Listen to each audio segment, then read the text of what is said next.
They say in Igbo land, onye ajụjụ anaghị efu ụzọ. He who asks questions never loses his way. But my people, what happens when the people we trust with our lives, the people we ask for answers, give us the wrong answer? Oya, sit down and hear me well, because today's story will shake you.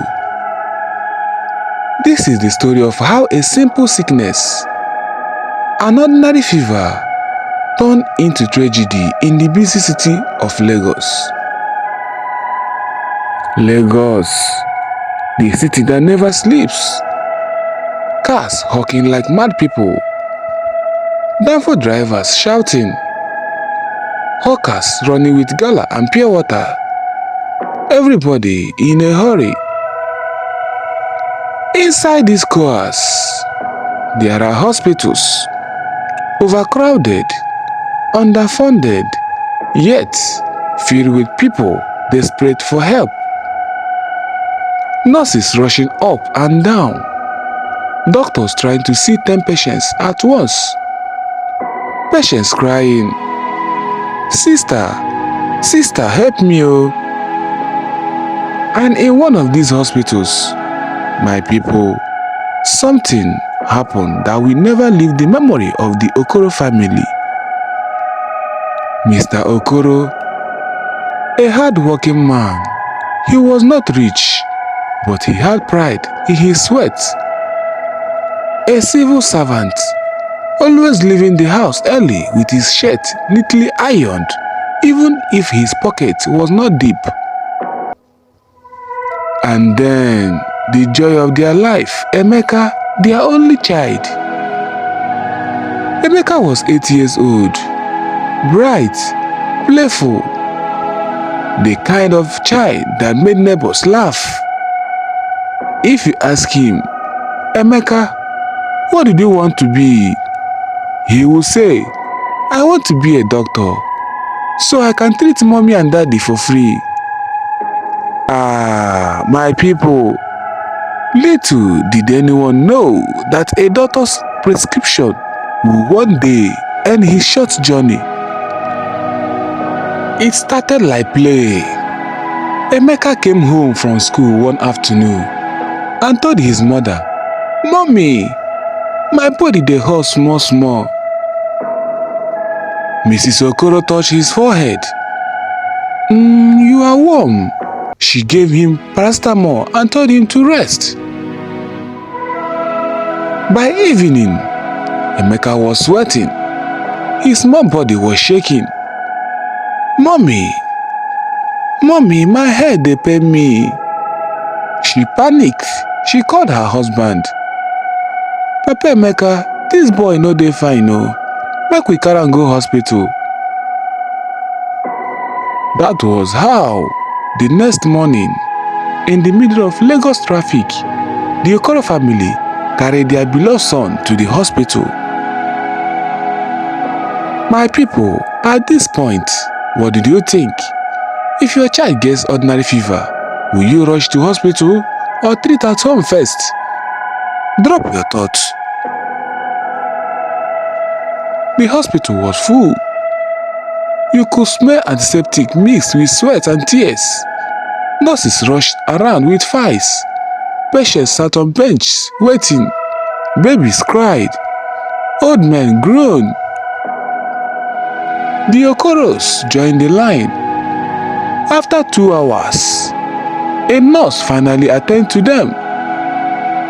"What is wrong with the boy?" she asked quickly, without even looking up properly. "His body dey hot. He gets headache," said Mrs. Okoro.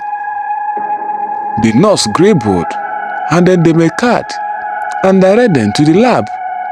That was where destiny played its cruel game. My people, the hospital is a place of healing, but sometimes it can also be a place of mistakes. Mistakes that cannot be repaired. The Okoros carried Emeka to the lab. The corridor was full. Mothers with babies on their back. Men coughing. Children crying. The nurses were sweating as they rushed up and down, handling papers like soldiers in war. Nurse Ada collected Emeka's sample. At the same time, another patient's sample was brought in. A grown man, half unconscious, brought in by relatives. His face was pale, his eyes rolling. Nurse Chika whispered, "This one serious oh, look like cerebral malaria." In the rush of movements, papers scattered, files shuffled, and results got mixed. When the lab result came back, the name on top of Emeka's file was his own, but the results belonged to the other patient. It said, "Several cerebral malaria detected." My people, do you see how small mistake can change everything? What do you think should happen in Nigerian hospitals to stop this kind of mix-up? Drop your thoughts. Dr. Adawale was a tall, confident man. He had studied abroad for some years, but came back to Nigeria to work. He was respected in the hospital, but he was also overworked. When the Okoros entered his office, he looked at the result, frowned, and sighed. He said, "Cerebral malaria? This is very serious." He panicked. "Doctor, cerebral malaria?" "Yes, madam," he said calmly. "We need to act fast. If not, it could damage the brain." Without knowing the truth, Dr. Adawale began to write prescriptions for heavy anti-malaria injections, strong drugs meant for several cases. He reassured the Okoros, "Don't worry, we caught it early, he will be fine." But my people, how can a wrong medicine cure a child that does not have the sickness? Nurse Ada collected the prescription. She prepared the injections. The sight of the needle alone made the little Emeka cry. "Mommy, I don't want injection," he begged. Mrs. Okoro held his hand tightly. "Ndo, my son, it is for your good." The first injection went in. Emeka screamed. His small body trembled. Hours passed. Instead of getting better, Emeka's body began to react. His eyes rolled. He began restless, sweating heavily, muttering in his sleep. "Papa Emeka, this boy no dey fine oh," Mrs. Okoro cried out. Mr. Okoro rushed to the nurses. Nurse, come and see my son. Something is wrong." But the nurses, tired and busy, said, "Don't worry, it is part of the treatment. He will be okay." My people, when the hand of death begins to knock, even the loudest voice of a parent cannot stop it. If you were in this situation, your child is writing badly to hospital's drugs, will you trust the nurses or will you insist they stop? Tell me, my people. The night came down on the hospital like a wet blanket. The lights hummed, voices slowed. Outside, Lagos breathed its restless rhythm. Generators, distant music shouted from the streets. But inside that small world, time moved like thick oil. Emeka's breathing grew shallow. His little chest heaved, then eased. Then he made a sound that was not a child's cry, a change that made the nurses look up. Mrs. Okoro sat like statue, palm pressed to her mouth, eyes wide with prayer. Mr. Okoro sat opposite, knees knocking. beads of sweat on his forehead. Two people who had come to the hospital with hope now watched fear. A nurse checked the monitor. Numbers blinked, arrows deep. The nurse called the doctor. Dr. Dawele hurried in, bag in hand, confident face falling as he observed Emeka.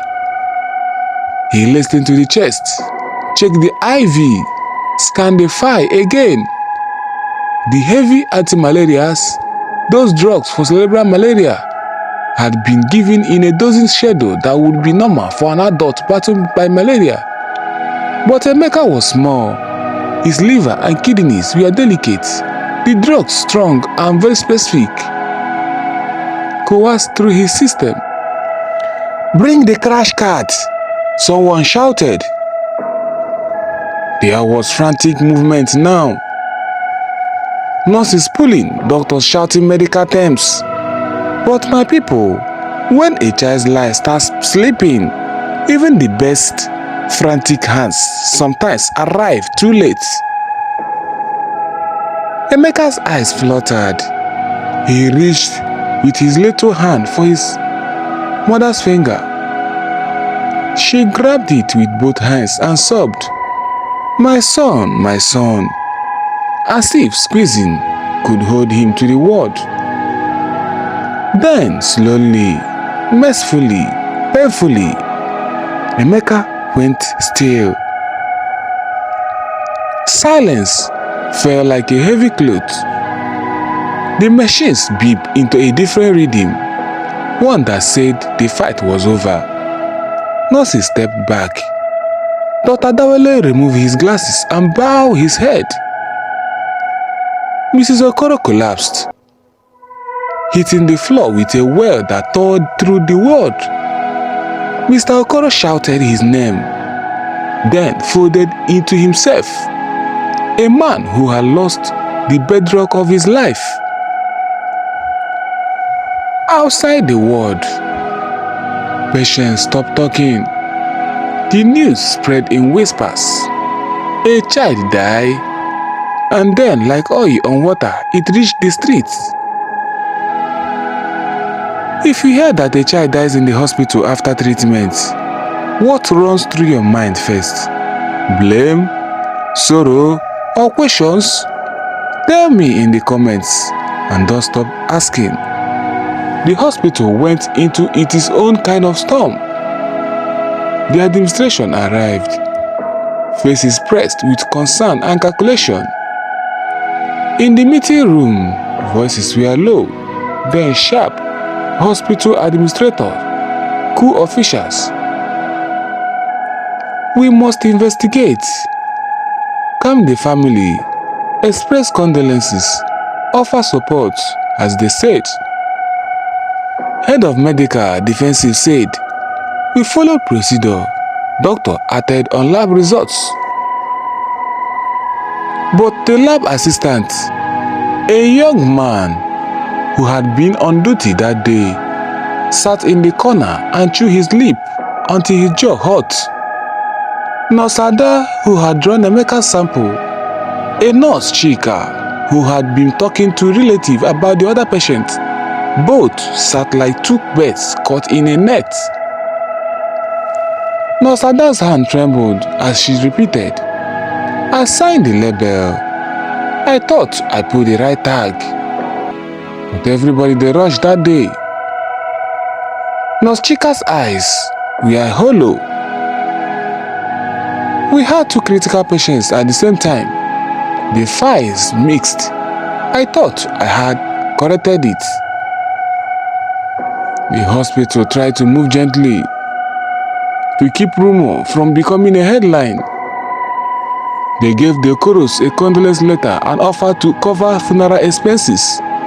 The administrator suggested a private review committee, quiet, internal, aimed to find root causes and avoid litigation.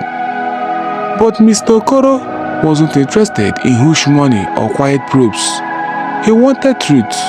He wanted names. He wanted someone to say, we made a mistake, in clear ways, not in legalis.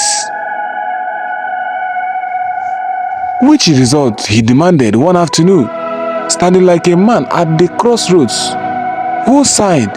Who mixed up my boy with another patient? I want the file. I want the test. If na your child, how you go do? He shouted so loud that even the receptionist's finger froze on the keyboard. The community smelled the injustice. Word moved faster than any other official release. Somebody recorded Mrs. Okoro weeping outside the hospital, and the video jumped on WhatsApp like fire. People commented, angry, sympathetic, calling for the hospital to be held responsible. So we are even calling for the hospital to be closed down. Meanwhile, Dr. Dawele slept poorly. He replayed the scene where he read cerebral malaria and prescribed treatment. He trusted the results. Scientists and systems are built on trust. Now trust has given him a child's death. At home that night, with the funeral arrangements on the table, the Okoros argue, not with each other, but with the hand of fate. Mr. Okoro wanted legal counsel. He wanted to drag the hospital into the law court. Mrs. Okoro wanted only a proper burial and a place where her son could be remembered. My husband, she said softly, let them do what they go do. I only want Emeka buried well. But I also want people to know if we sit down, others go suffer like us. Mr. Okoro's jaw tightened. No go end like that. If they do this to our child, then go answer. Now tell me, if you were Mr. Okoro, will you go to court or will you pursue truth in the streets and social media? Which one get more power in Nigeria today? Or you answer me. Hospital administrators called Dr. Dawele into a private office. The administrator said to Doctor, we appreciate your quick response, but there is concern about emotional statements outside. We want a close review, no press. Dr. Dawele said, I want to cooperate, but if error occurred, we should tell the family. Administrator said, we will handle it for now, no public statements. Inside, Dr. Dawele felt pressure like a vice. He had decades of training. He had returned to serve. He had healed many. Now a child was dead, and his signature sat on that prescription. At night, he visited the lab, spoke to nurses in low tone. Tell me everything. Who handled these samples? He asked. Nurse Ada cried in his office. Doctor, it was not deliberate. We were understaffed. We were tired. Files mixed up. I am so sorry. Dr. Dawele felt something breaking him. He thought of Emeka's tiny hand reaching for his mother. He thought of the oath he had taken to do no harm. He could not sleep. He could not find solace in the administrator's internal review. A local blogger with many followers picked up the WhatsApp video. The headlines read, Child dies after hospital injection. Family accuses doctors. Comments flooded in. People shared their own stories of hospital mistakes, infections, wrong medicines, missing records. Fear and anger swelled. A TV station sent a reporter to the Okoro's compound. Cameras recorded Mrs. Okoro folding Emeka's small shirt into a plastic bag like a ritual, while the neighbors brought garri and yams to the grieving family. It is not just about money, she told the reporter, her voice cracking. I want people to know what happened to my son. If this happened to them, someone else must speak. The hospital's PR released a statement. Measured. Former. We extend our condolences. An internal review has been lodged. But the public wanted names. The public wanted accountability. The public's voice can be a drum that forces even quiet horse to answer. Mr. Okoro met with a lawyer recommended by a friend, a small man with a sharp tie and a sharper pen.